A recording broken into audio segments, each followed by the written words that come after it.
6 in the morning. You're standing at your own front door in running shoes, one hand on the handle, and you cannot make it turn. It's day 9. You've done this 8 mornings straight, and not one of them got easier. This one might be the worst yet. So you cut the deal you always cut. Just today. Get out the door today, and tomorrow you'll see. And underneath the deal, quietly, you've already reached a verdict. That you're just not a disciplined person. That some people have this and you don't. Hold on to that verdict for a second. Because in about a month, it's going to look ridiculous and you won't even remember why you believed it.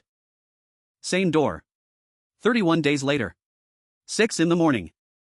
You're already outside. Half a street away, actually. And if someone asked when you decided to leave, you couldn't tell them. There was no deal this morning. No hand frozen on the handle. You just went. The way you put your shoes on. The way you brush your teeth. So here's what nobody explains. Nothing about you changed in those 31 days. Not your willpower. Not your character. Not how badly you wanted it. The person frozen at the door on day 9 and the person half a street away on day 40 are one person, with one supply of grit. One is suffering. One isn't. And nothing inside them is different. So something outside your character changed. That's what this video is about. One mechanism, followed all the way down why discipline feels impossible right up until one ordinary morning, it just doesn't. Start here. Everything you do today drops into one of two piles. Pile 1, things you decide. You weigh them, even for a second, then you do them or you don't. Pile 2, things you just do. No weighing. They run on their own. Brushing your teeth is pile 2. You didn't negotiate at the sink this morning. Your hand found the brush before you were really awake. The run is pile 1. Every single morning it goes back on the scale, and you weigh it from scratch, like it's the first time you've ever considered it. Now the part that matters. Discipline is a toll. And it's only ever charged on pile 1. Every time you do a thing that's still a decision, you pay at the gate. A little dread, a little friction, a small act of force to lift the arm and get through. Pile 2 costs you nothing. You walk through those gates all day without noticing they exist, because for you, on those, the arm is already up. So when you say you have no discipline, look at what you're actually measuring. You're at one specific gate, on pile 1, feeling the full toll, and calling that number your character.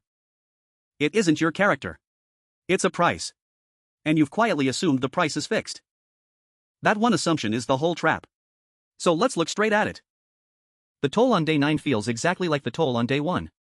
Same dread at the door. Same weight in the handle. Not a fraction lighter. So you draw the only conclusion the evidence seems to allow. This is just what it costs. This is what the run costs, forever, at full price, for the rest of your life. And nobody signs up for that. Full toll, every morning, no end in sight. Quitting there isn't weakness. It's just arithmetic. But the assumption is wrong. The price is not fixed. You're reading a falling number as a flat one and you're misreading it for one very specific reason. Here's what's actually happening every time you pay that toll and get through the gate. The path you take wears down a little. Not a lot. A fraction of a fraction. One more set of footprints in a groove that's 1,000 footprints from finished. That groove is real. It's a physical thing, a route in your brain getting smoother, a signal getting cheaper to send. Every crossing lays down a little more of it. And the toll at the gate is simply how deep the groove is. Shallow groove, high toll. Deep groove, low toll. That's the entire relationship. Which means the price was dropping the whole time you thought it was fixed. Day 1 to day 9, it fell. You just couldn't feel it fall. Because a fraction of a fraction is below what a person can notice. You cannot feel the groove get one footprint deeper. Nobody can. So the change is real, and steady, and completely invisible to the one person it's happening to. That gap between what's actually happening and what you can feel is exactly where people quit. And this isn't a pep talk. It's measured. Lally and colleagues, 2010, at University College London, followed people forming one new daily habit and tracked how automatic it felt, day after day. The automatic feeling didn't arrive all at once. It climbed a curve, slow, steady, unspectacular. And here's the part that matters, missing a single day didn't wipe it out. The groove held. So the migration is quiet, and it's forgiving. The behavior is walking, one crossing at a time, from pile 1 to pile 2. From decided to automatic. From told to free. And you can't watch it walk. On any given morning it looks like it hasn't moved at all. Which brings us to the strangest part of the whole thing. The day it finally gets easy is going to feel sudden. Out of nowhere. Like a switch flipped overnight. It wasn't sudden. It was the least sudden thing in your life. It took every one of those invisible mornings. So why does it land like it happened all at once? Because the buildup is invisible and the crossing is not. You can't feel the groove deepen. But you can absolutely feel the first morning you don't have to force the door. So weeks of real progress register as nothing, nothing, nothing, and then the one moment you cross the line registers as everything. That's the illusion of suddenness. It's a reporting error, not a real event. Watch water heating in a pot. For minutes it looks like nothing's happening. The same still surface, second after second. Then it boils, and it looks sudden, and it isn't. Every second of that quiet was heat going in. The boil is just the first second you can see it. Your discipline is the pot. The groove is the heat. The morning it gets easy is the boil. And you've been standing over a pot that looks cold, deciding you'll never get warm. Or picture the needle on a dial. The pressure climbs steadily, but the needle is stiff. It sits pinned at the bottom, refusing to move, morning after morning. Then on some ordinary Tuesday, it jumps. Not because anything special happened that Tuesday. The pressure had been building the whole time. The needle just finally broke free. That Tuesday is the morning you're waiting for. And you cannot schedule it, you cannot feel it coming, and you'll almost certainly not notice it the day it arrives. You'll just look up one week and realize you can't remember the last time the door was hard. It'll already have been easy for a while by then. So the whole time it felt hopeless, it was working. Feeling hopeless was never evidence it wasn't. It's just what steady, invisible progress feels like from the inside. Which turns the original verdict inside out. Go back to the person at the door on day 9, certain they have no discipline. They weren't measuring their character. There was never a character reading to take. They were measuring the depth of a groove on day 9, which is, of course, shallow. Grooves are shallow on day 9. That's not a flaw. That's just early.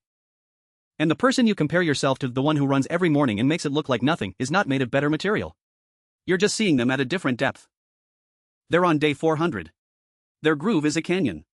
The toll at their gate rounds down to 0. You're setting your day 9 beside their day 400 and concluding you're a different species.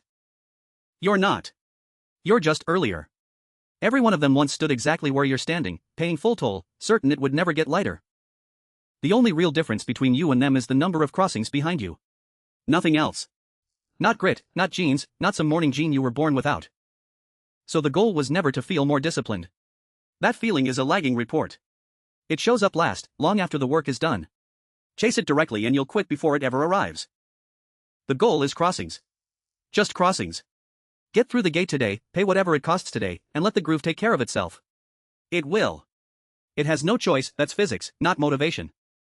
Which leaves you exactly one lever, and it's a small one. Make the crossing small enough that you can always afford the toll. Not small enough to be pointless.